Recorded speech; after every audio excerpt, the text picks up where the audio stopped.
प्रिय भक्तों, जय श्री राम। हम फिर से आपको नाम जप की महिमा की दूसरी सत्य घटना सुनाने जा रहे हैं। भक्तों, ये घटना बिल्कुल सत्य है और हम चाहते हैं कि आप इसको पूरी सुने। और ये गीता प्रेस गोरखपुर कल्याण से प्रकाशित है, कृपानुभूति अंग से। और कथा का शीर्षक है कलयुग में नाम प्रताप। जिन्होंने लिख के भेजा है वो कह रहे हैं कि मैं अपने यहाँ पर घटित इस नाम प्रताप एवं प्रभाव की घटना को शपथ पूर्वक लिख रहा हूँ कि इसे मैंने अपने आंखों से देखा भी है। मैं जनपद बाराबंकी का मूल निवासी हूँ। मेरे 3 पुत्र और 1 पुत्री है। सभी का विवाह संस्कार हो चुका है। सभी बाल बच्चेदार हैं। 3 पौत्र एवं 4 पौत्रियां हैं। बड़े पुत्र के 3 पुत्रियां एवं 1 पुत्र है। मनीषा, शिवानी, स्वाति और पुत्र कार्के।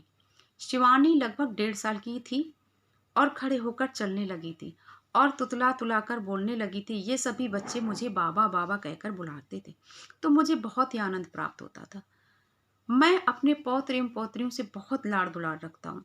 शिवानी मेरी गोद में बैठती तो मैं उसे अजामिल द्वारा नारायण नारायण नारायण, आओ इन यमराज से मुझे बचाओ, इस तरह से उसको सिखाता था। और वो भी अपनी तोतली भाषा में कहती नारायण नारायण। और मुझे बड़ा अच्छा लगता, 1.5 वर्ष की बच्ची जब तोतली भाषा में बोलती। मेरा मकान पक्का बना हुआ है और जीना भी नहीं था, किंतु दरवाजा न बना होने के कारण एक दिन शिवानी छत पर चढ़ गई। जीना बना था, दरवाजा नहीं लगा था जीने में। छत पर चढ़ गई थी। संयोग बस छत पर सरसों फैली हुई थी।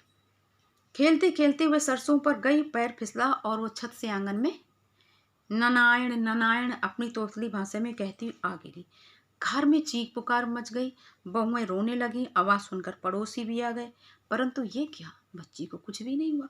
करीब 12 फुट की ऊंचाई से 1.5 साल की बच्ची गिरी और उसको एक खरोंच नहीं आई और गिरती ही उठकर चलने लगी। ये घटना कोई साधारण घटना नहीं है। कुछ न कुछ चोट आना स्वाभाविक है, परंतु नारायण ने उसे बचा लिया।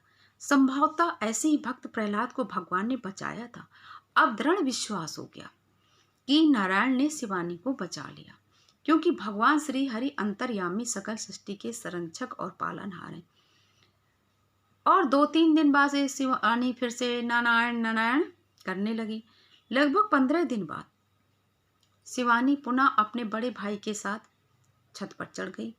बहुओं की लापरवाही से ध्यान न देने के कारण बच्ची छत पर खेलने लगी और नारायण नारायण नारायण नारायण करती इधर उधर दौड़ रही थी। बच्चे मेला से कुछ खिलौने लाए थे और उन्हें रस्सी में बांधकर खेल रहे थे।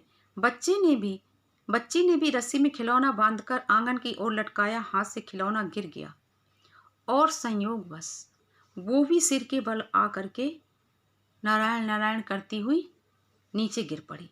परंतु नारायण की महिमा का प्रभाव देखिए कि प्लास्टिक का, भक्तों अब आप ये समझिए कि प्लास्टिक, आंगन में प्लास्टिक का एक बड़ा टब जिसमें काफ़ी कपड़े धोने के लिए पानी में पड़े हुए थे, उसी टब में सिर के बल वो बच्ची आकर गिर गई।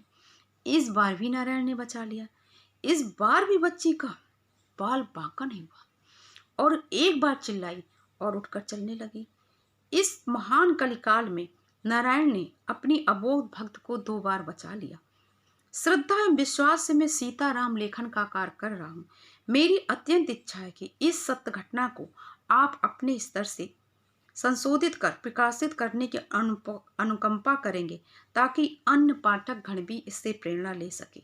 कल्याण में ही प्रकाशित दिल्ली की घटना भगत के बस में भगवान को पढ़कर मैं बहुत प्रभावित हुआ और मेरा प्रभु के प्रति विश्वास बढ़ा। अन्य पाठकों में भी ये विश्वास बढ़े, इसलिए मैंने ये घटना कल्याण में प्रकाशित करने के लिए भेजी। भक्तों, ये सत्य कथाएं हैं। इन कथाओं से हमको प्रेरणा मिलती है। अब ये प्रेरणा मिलती है कि अगर हम लोग भगवान का नाम जप, कोई भी नाम जप हो जो आपको प्रिय लगता हो, चाहे राम हो, कृष्ण हो, शिव हो, दुर्गा हो, उनका आप निरंतर नाम जप करिए। भगवान हमारे बहुत कष्टों से बचाते हैं और ये सत्य घटना है। जय श्री राम।